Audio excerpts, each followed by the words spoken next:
The winding course of the Snake River traverses over 1,000 miles between Yellowstone National Park in Wyoming and the mighty Columbia River in Washington State. Between those 2 points, it flows through the open prairie country of southern Idaho, creating the Snake River Plain. A pair of steel rails originally laid down by the Oregon Short Line in 1884 continue to carry rail traffic through this fertile portion of the Gem State. Welcome to Union Pacific's Nampa Sub.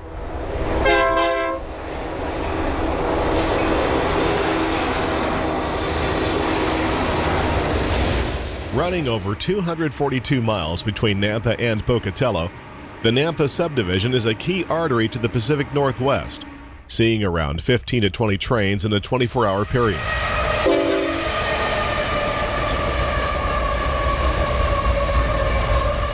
Several manifest trains are routed over the subdivision, along with unit trains of soda ash and grain, in addition to high-priority intermodal trains on east-west runs.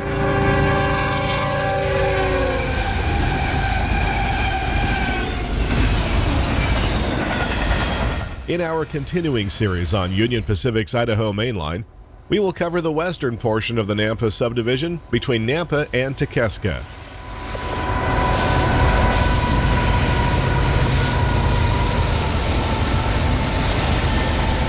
We will see the Boise Valley Railroad working into Idaho's capital city. Watch trains passing giant remnants of the steam era. Battle the steep grade of Reverse Hill.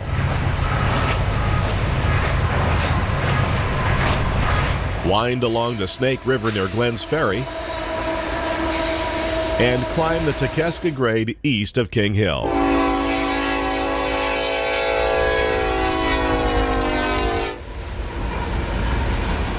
This is Union Pacific's Idaho Mainline Part 2.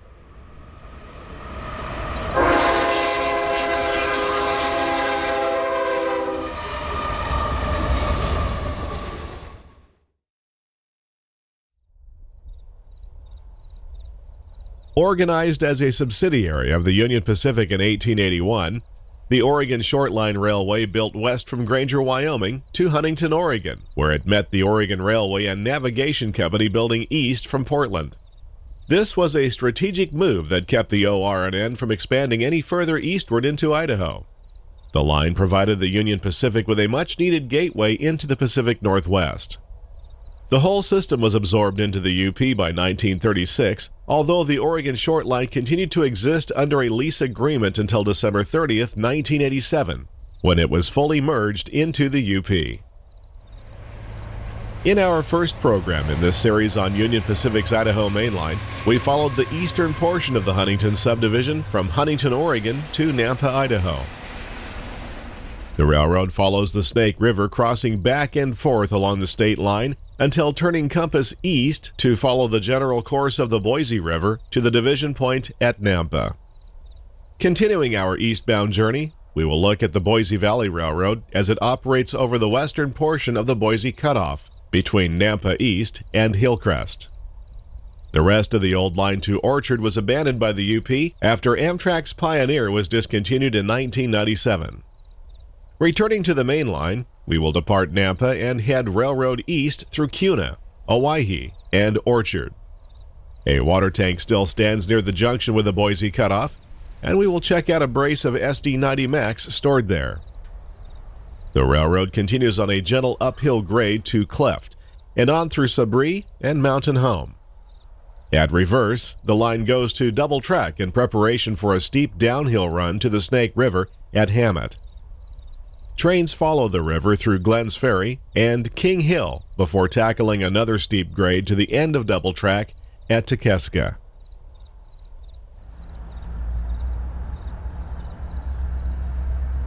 The streets of Nampa are mostly empty on a twilight of a Saturday morning, but soon its residents will begin to stir. In a few hours, a farmer's market will be in full swing next to the historic Depot Museum. Behind the depot, the railroad never ceases to stir as cars are shuffled about to the tune of two-stroke EMD diesel engines.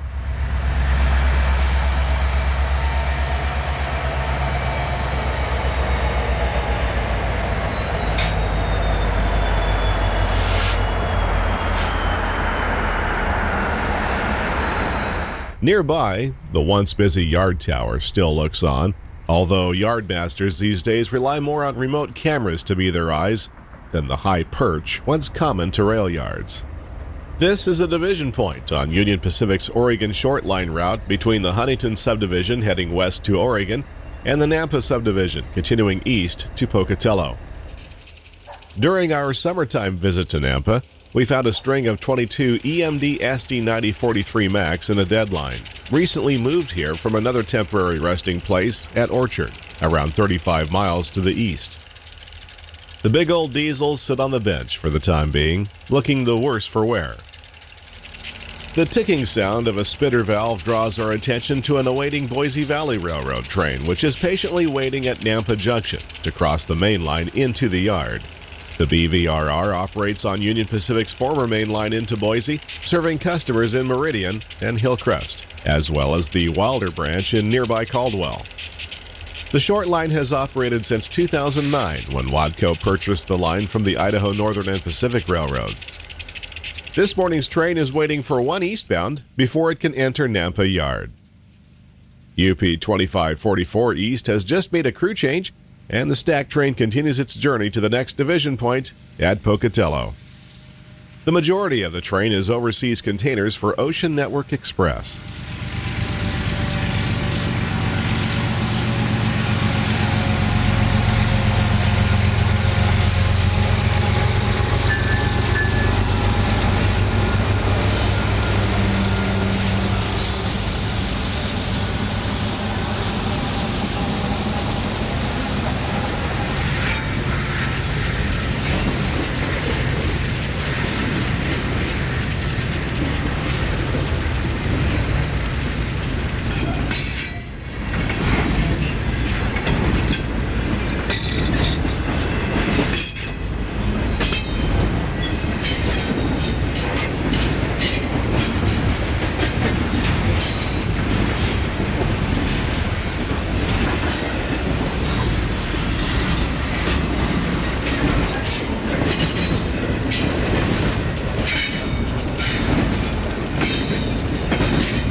Mid-train DPUs are followed by domestic stacks, including a couple of new Walmart containers.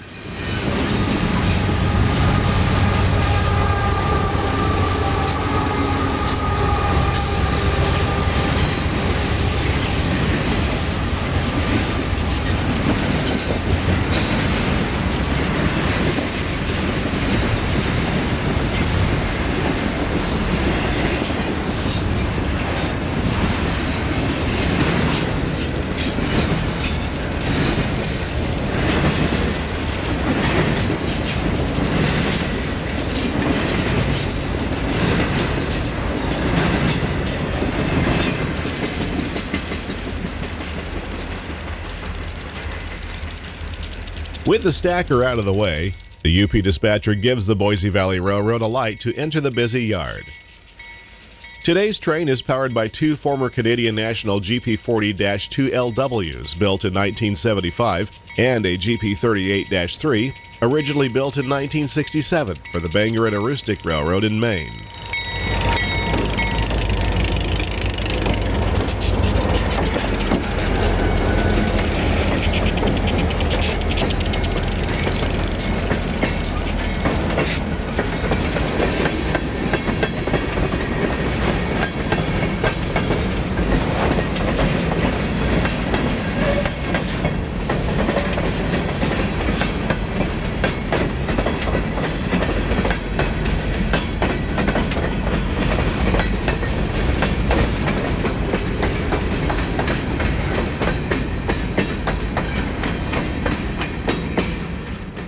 It takes about an hour for the Boise Valley crew to spot their train and pick up the new cars.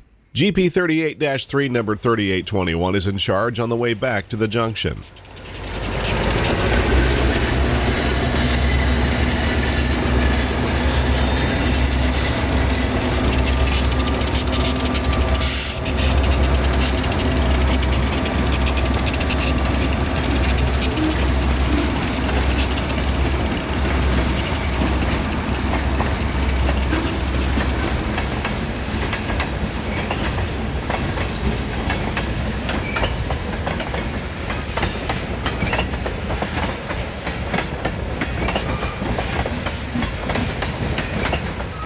The BVRR primarily moves potatoes, lumber, fertilizer, and fuels. After leaving Nampa, the train will be split into two sections, with one local serving Meridian and the other serving Boise.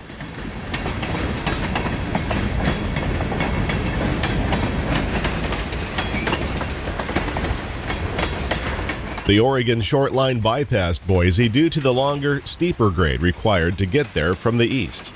This meant Boise residents had to take a stagecoach to Kuna if they wanted to catch a train. A 19-mile spur was completed by the Idaho Central Railway from Nampa to a bench 1 mile from town in 1887, allowing access from the west. But it was not until 1924 that the track was finally extended eastward to a connection with the OSL line at Orchard. Standing on the bench overlooking Idaho's capital city, the magnificent Boise Passenger Depot was built in 1925. The Spanish-style depot is surrounded by the Platte Gardens, which offered visitors a place to relax and picnic while waiting for their train. UP's Portland rose, and the city of Portland called on the depot until 1971. It served Amtrak's Pioneer from 1977 to 1997. Today, the nearly 100-year-old building is operated by the Boise Parks and Recreation Department and is on the National Register of Historic Places. Resting outside the depot is a 282 Mikado number 2295. The Big Mike was built by Alco in June of 1920 and primarily hauled freight between North Platte, Nebraska and Huntington, Oregon. During World War II, Big Mike hauled materials in the war effort, and its name was changed from Mikado to MacArthur in honor of General Douglas MacArthur, although the new name never stuck. The 2295 served the UP for 39 years and was one of the last steam engines operating in the state of Idaho when it was retired in Pocatello in 1959. This is one of only 4 remaining Big Mikes in existence.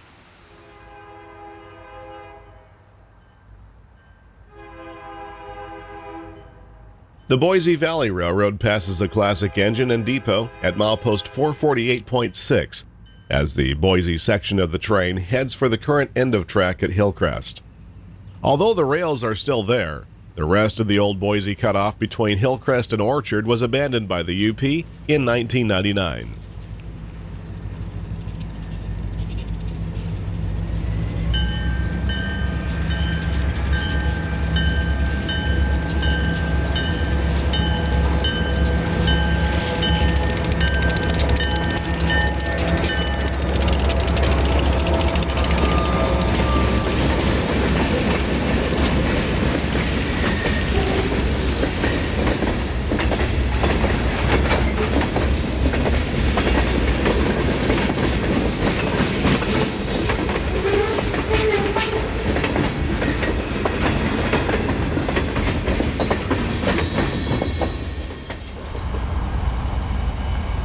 Returning to Nampa Yard, the headlight of an eastbound penetrates a dark spring morning as a light rain falls. UP 8122 has command of an empty grain train at milepost 455.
As trains leave Nampa, they climb steadily toward the station of Cleft on a gentle grade of around 0.5%.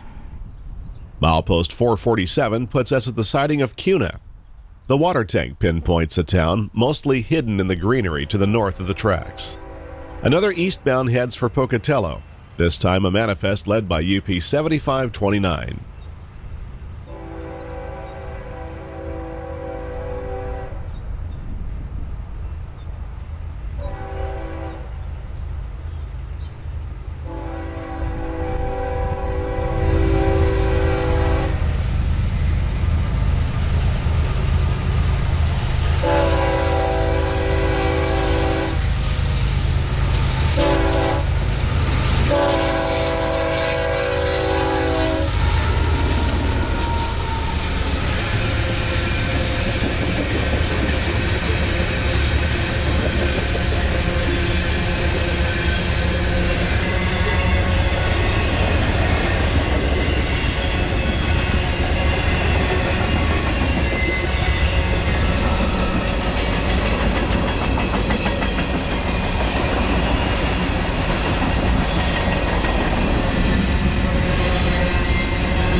As the railroad takes a southeasterly course following the Snake River Plain, the landscape transitions out of Idaho's most densely populated area into a more open country.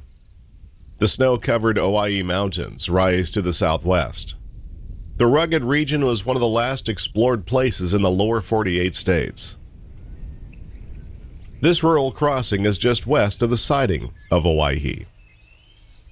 The railroad once served a Tyson meat packing plant here, now a derelict facility at the end of a stub track that no longer connects to the main.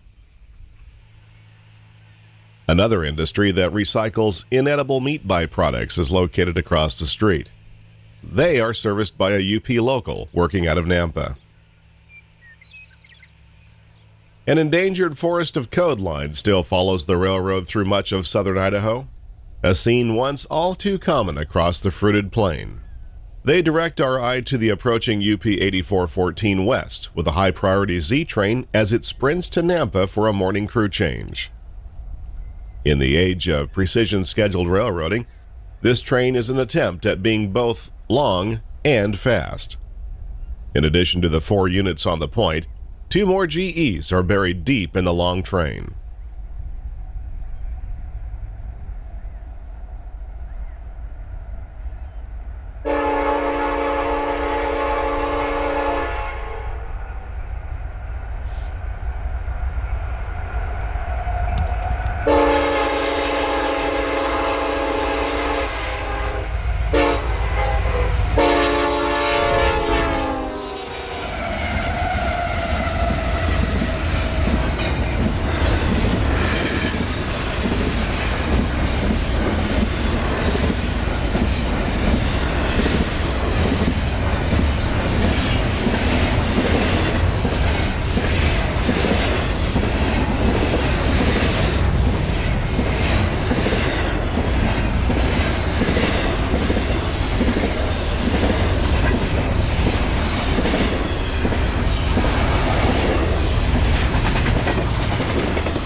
There are a surprising number of water tanks still standing between Nampa and Pocatello, one of which is found at Orchard, milepost 423.5. The old town of Orchard was platted in 1895 and the location of the junction where the old main line that connected through Boise tied in with the OSL. We saw the Boise Valley Railroad working on the western portion earlier, and today find a deadline of EMD SD9043 Max occupying the junction before they were moved to Nampa. There has always been a love-hate relationship with these engines. Generally speaking, rail fans loved them, railroaders hated them.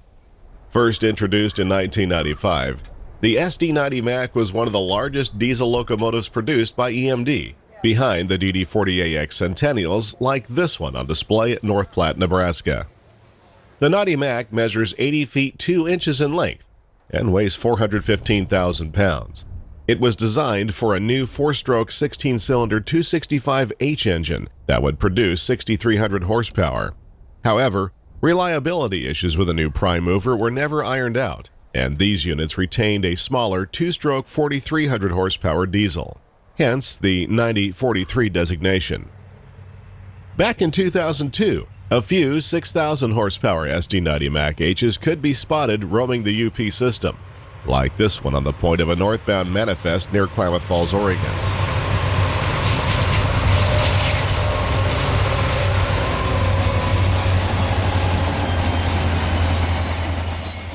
EMD produced a total of 478 units, with a lion's share going to the UP. Today, many of these engines are being rebuilt by Norfolk Southern and Progress Rail, with new electronics and an EMD 16-cylinder 710 rated at 4,500 horsepower. The rebuilt engines are designated as SD70 ACUs and can today be seen pulling freight for the Canadian Pacific and Norfolk Southern. Recently, Union Pacific has announced a $1 billion rebuild program for their aging locomotives, so possibly these mighty 90s will get a new lease on life. But only time will tell. A clear block at milepost 423.5 welcomes UP 8201 West, past the water tank and junction at Orchard.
An honorable mention at Orchard is this gigantic 6-ton Idaho potato hotel that you can sleep in for around $200 per night. If you are in the area and want something different, then maybe this spud's for you.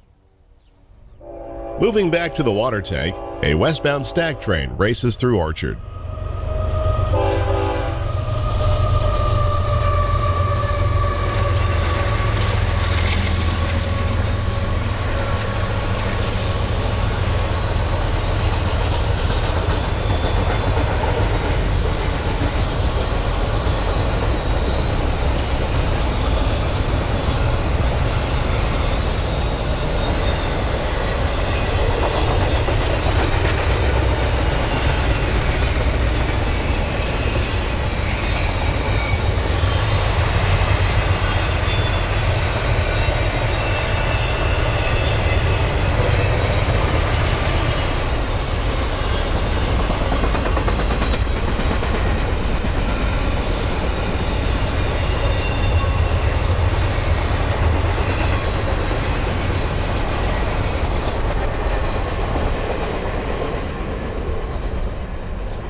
Continuing in a southeasterly heading, we arrive at Cleft, near milepost 415. At 3,225 feet above sea level, this is the highest elevation so far since leaving Nampa. In the coming miles, the railroad will drop back down for another rendezvous with the Snake River. In the meantime, UP 2627 heads westbound through Cleft.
Mile marker 401 puts us near a former overland stage station which began life in 1864 as Rattlesnake Station.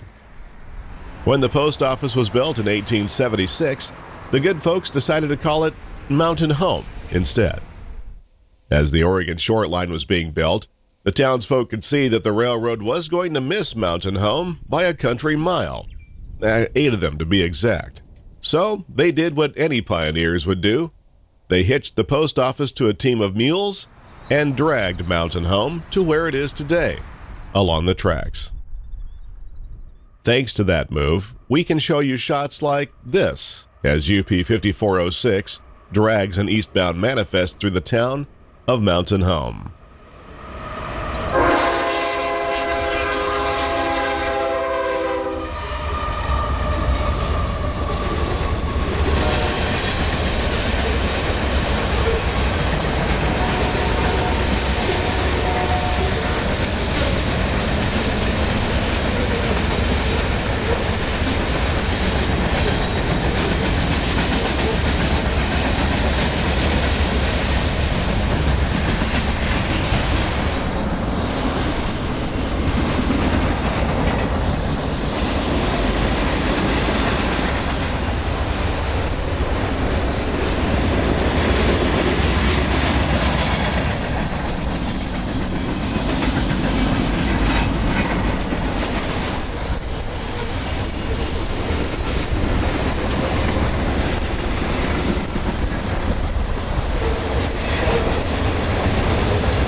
UP 6860 takes another manifest west.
Leaving Mountain Home, the railroad continues across the high desert plateau, but soon will be dropping into the Snake River Valley near Hammett at the bottom of Medbury Hill. Double track begins at the west switch of Reverse, milepost 393.3. Reverse features a center passing track that is 8,338 feet in length. It is guarded by triple target signals at either end and 2 full signal bridges. These signals won't be around for much longer, so we set up to catch a few trains passing through them. First up is UP 6512 West.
As evening thunderstorms blow up around the Snake River country, a high green shows on the classic searchlight for UP 7813 East.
If you are wondering how Reverse got its name, it's really quite simple. Being at the top of the grade, helper locomotives out of Glenn's Ferry would cut off heavy westbound trains here and make a reverse move back down the hill. The scent of fresh-cut alfalfa is in the air as an eastbound stack train rolls through Reverse at the top of the big hill. The train is already in dynamics as it approaches a steep downhill run to the Snake River, just past the signals at the east switch.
Searchlights look down from the signal bridge at East Reverse, while the railroad prepares for a changing of the guard.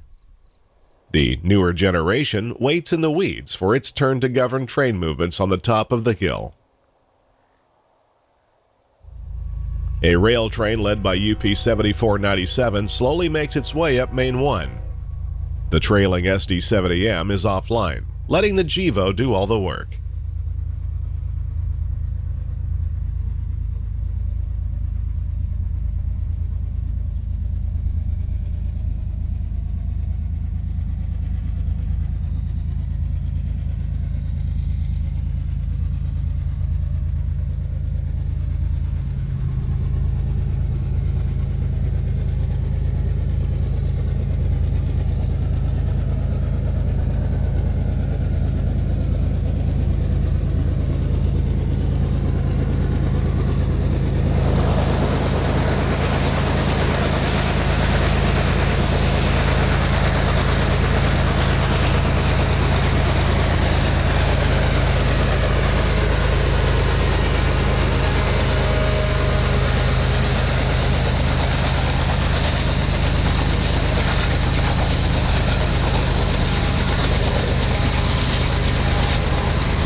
Traffic tends to be sporadic on the Nampa Subdivision. It can be busy for a few hours and then dead the rest of the day. We have entered one of those periods now. The east switch of reverse marks the beginning of the steep downhill run to the Snake River Valley. It's just 8 miles from here to the bottom of the hill at Hammett, but it's nothing to be taken lightly. According to the UP timetable, the ruling grade for westbounds is 2.84%, making this one of the steepest mountain grades you'll find on a modern-day mainline railroad. Just beyond the warning signs, the north track pulls away for a short distance. The line is double-tracked all the way to Ticeska, 37 miles to the east. The second main line was added in the 1920s. An eastbound heavy grain train lumbers up the grade of Reverse Hill, as it is referred to by railroaders. It is utilizing distributed power in a 2x4x1 configuration.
The intermediate signals near Chalk Flat show a red on Main 1 and a clear on Main 2, indicating a meet is about to take place.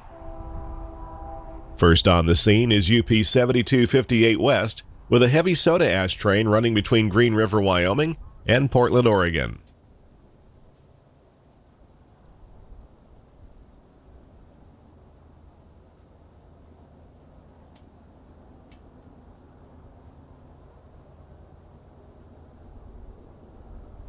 Long before it can reach us, UP 7482 East appears on Main 2 with a stack train running one by one.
These heavy trains often use 5 mid-train remotes to ensure enough horsepower for this grade, as well as the Blue Mountains in eastern Oregon, which has 3 different summits to crest.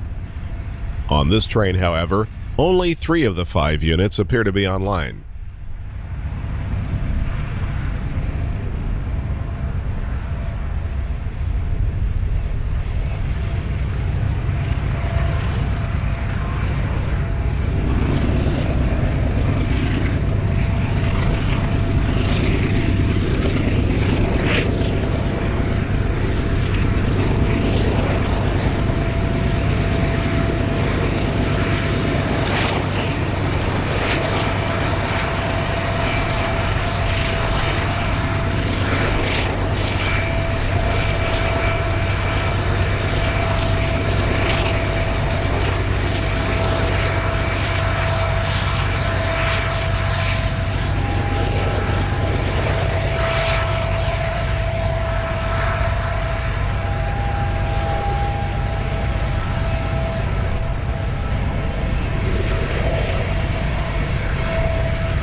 In the summer, the vast carpet of green grass turns brown as temperatures exceed 100 degrees in the Snake River Plain.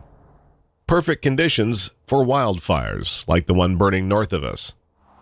Fortunately, this small blaze was quickly reported and fire crews nearly had it contained as we arrived on scene.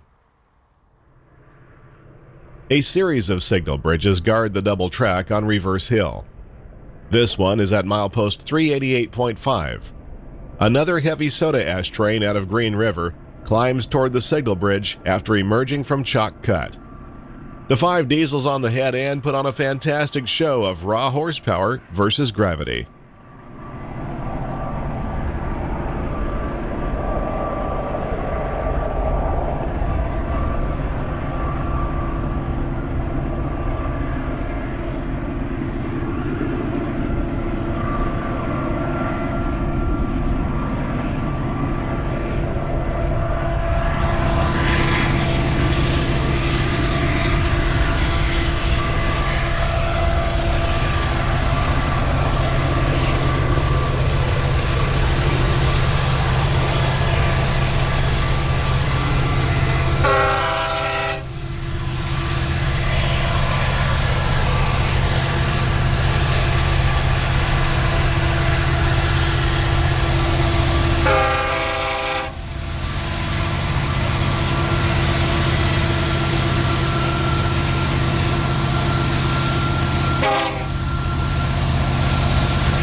A regular appearance during the week is the LCA 56, better known as the Gooding Local.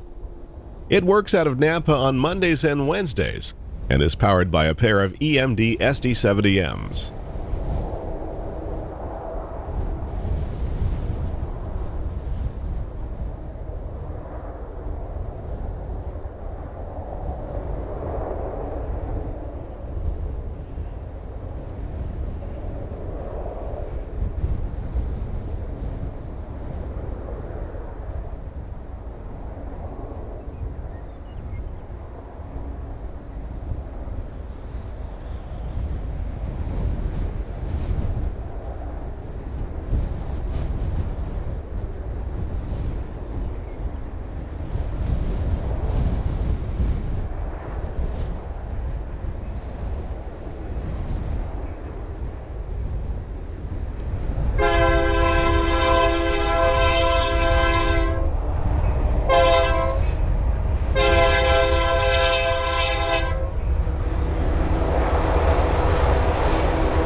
The large woodchip gondolas are filled with cottonseed bound for Anderson's elevators at Bliss. It is used for cattle feed.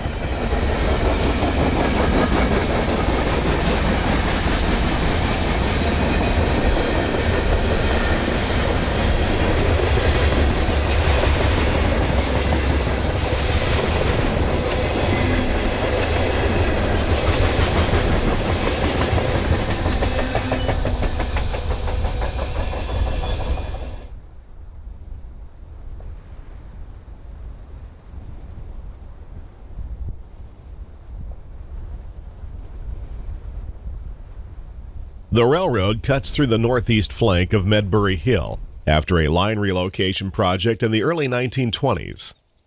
The grade rounds a big curve before reaching the bottom of the hill at Hammett.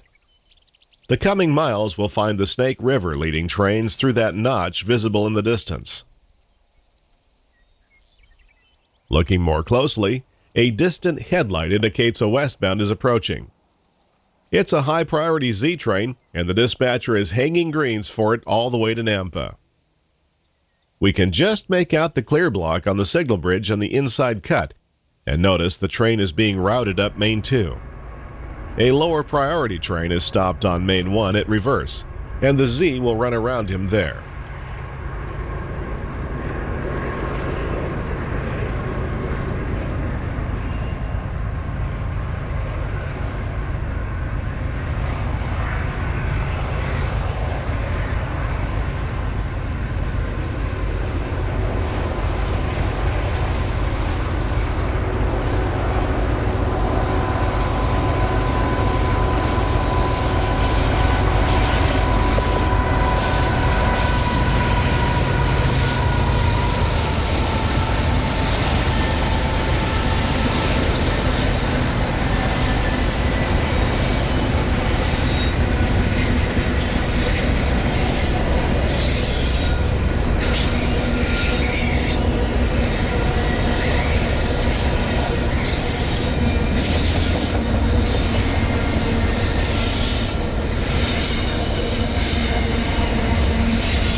A pair of mid-train GE AC 4400s dig in for the climb to reverse.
The small community of Hammett lies at the bottom of the grade near the Snake River.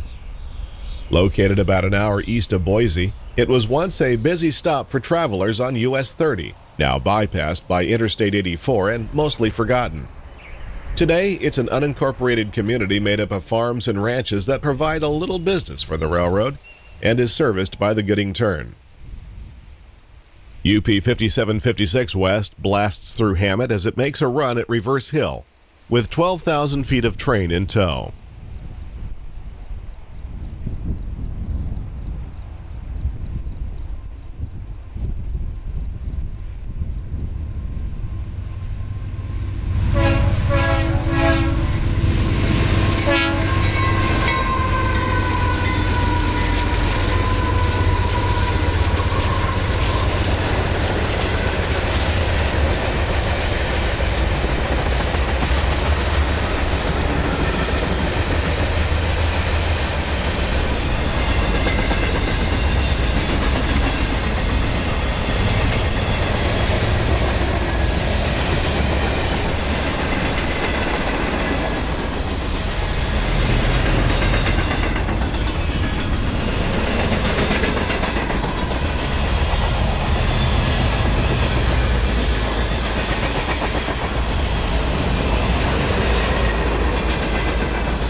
The Gooding Local calls on Hammett when needed. Today, a pickup is being used to spot a grain hopper as the LCA 56 slows to make a pickup of its own before continuing east to Glens Ferry.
The river and the railroad were last seen together near Nyssa, Oregon, over 100 miles to the west.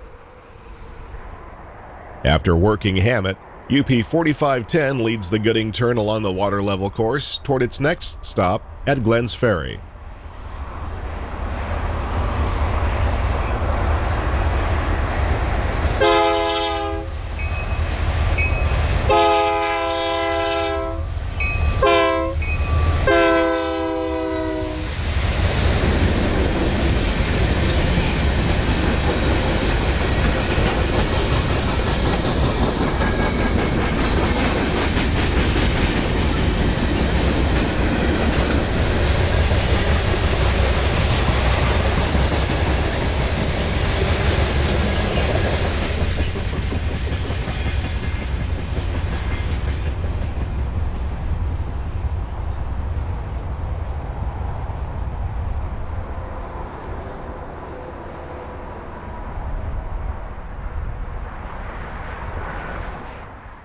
We are now inside the notch we showed you earlier, referred to as the Narrows, and the coming miles will offer some truly scenic views of the river and the railroad together. Another westbound soda ash train led by UP 7258 rounds a curve west of Glenn's Ferry near milepost 379.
The west switch of Glenn's Ferry is milepost 372.9.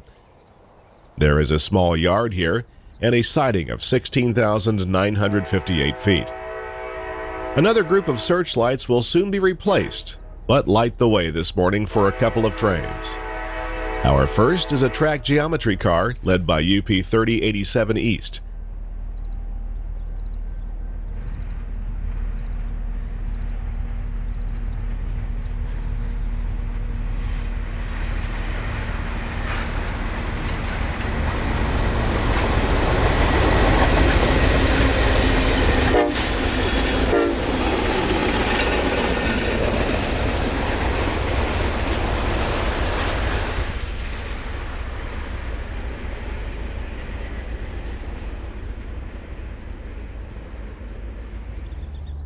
The clear block on Main 1 is for UP 9084 West with a mixed freight.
Early travelers of the Oregon Trail risked a dangerous crossing of the Snake River at a place downstream from us called Three Island Crossing.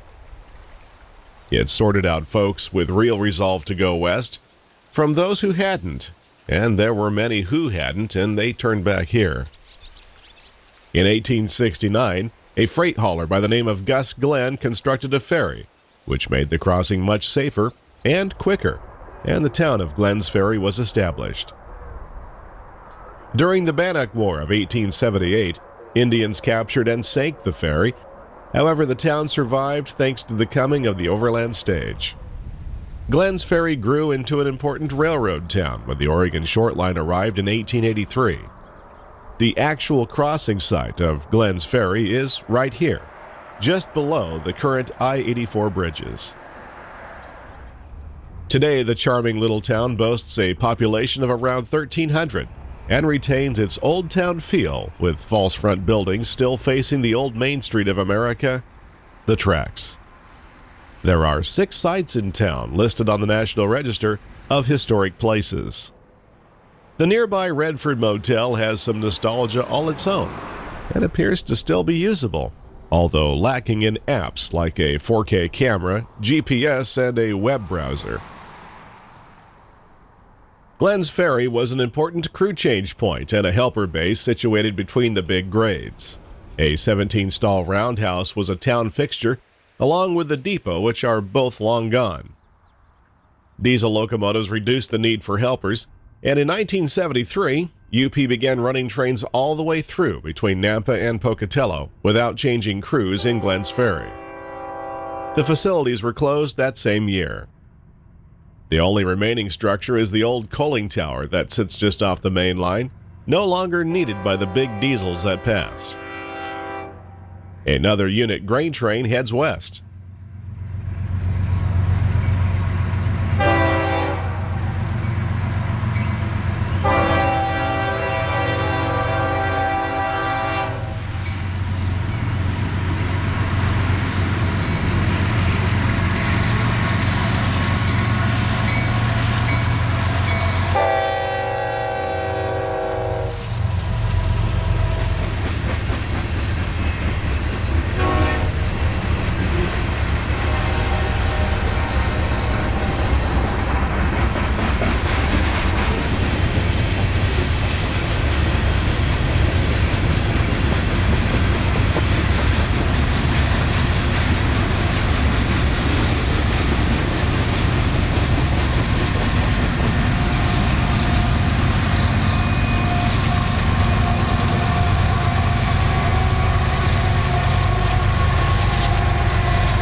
In the late afternoon, UP 7431 takes a grain train west through Glenn's Ferry.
The Snake River leads the railroad on a winding course through the canyon country west of the Ticeska grade.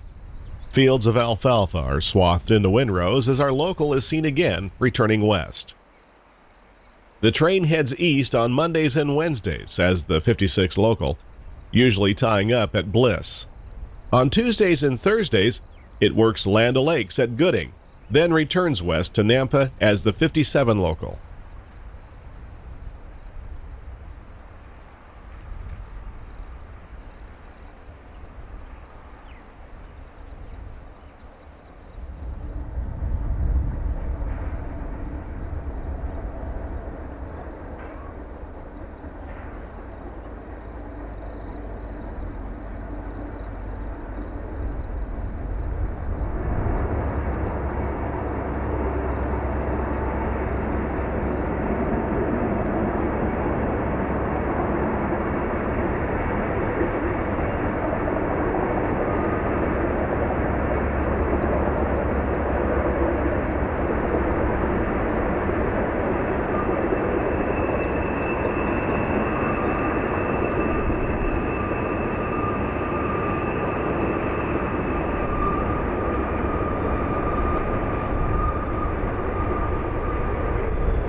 UP 8581 takes a manifest train east.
The river makes a giant bend to the north at King Hill.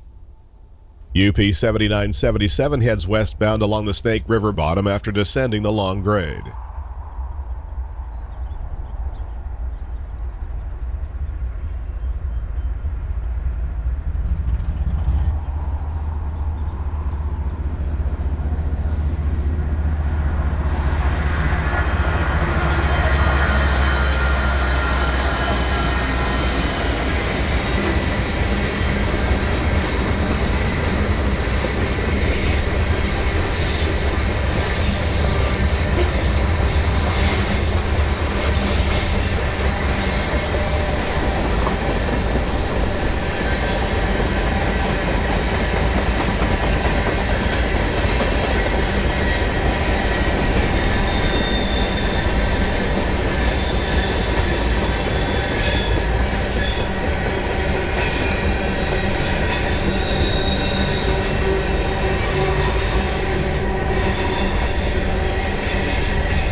An osprey nest hangs from the old telegraph pole near mile marker 368, putting us 1 mile timetable west of King Hill.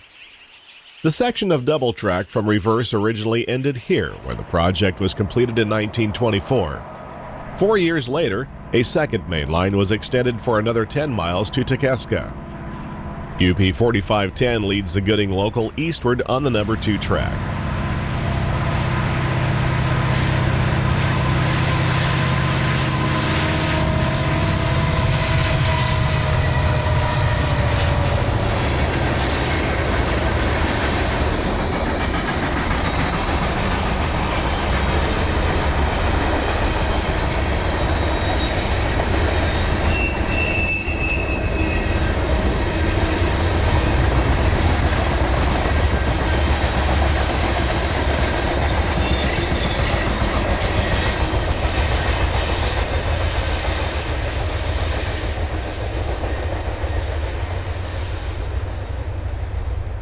UP 7482 leads a stack train east on Main 2.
On an early morning visit to King Hill, a steady lunar shows down from above, while a clear signal tells of an eastbound lined up Main 2 at milepost 365. UP 6512 East takes a run at the 1.73% Ticeska grade.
The signal drops to red at the bottom of the big hill, which takes the railroad away from the deepening canyon that engulfs the river in the miles to come. River and railroad will meet one more time, but not for a while.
The Nampa Subdivision turns due east as it heads through Ticeska and on to Bliss, skirting the edge of a high bluff overlooking the river. Below us is the Bliss Dam, which provides flood control, irrigation water, and electricity for the Idaho Power Company. The dam is 70 feet high and 615 feet long and was completed in 1950. A safe distance from the cliff's edge is the crossing of the Idaho Power Road. We are nearing the end of double track at Ticeska, and trains often are held here to meet opposing traffic. UP 2744 demonstrates this as it slowly drags an empty grain train up Main 2 to the red signal at milepost 356. There is a westbound Z out of Gooding, and the dispatcher wants to hang greens for him all the way through his territory. The grade lessens from 1.73 to 1.53% as the train approaches the crossing.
The line between Reverse and Ticeska has long been a favorite for rail fans photographing the OSL. Steep grades, deep cuts, and curves along the Snake River are definitely a highlight when shooting the Nampa Subdivision. As the sun sinks low in the western sky, the signal on Main 1 comes to life, promising our final train of the day, UP 9005 with stacks and trailers for the West Coast. We hope you've enjoyed this look at Union Pacific's Oregon Short Line route as we continue our series on UP's Idaho Main Line to Pocatello. As always, until next time, thanks for watching.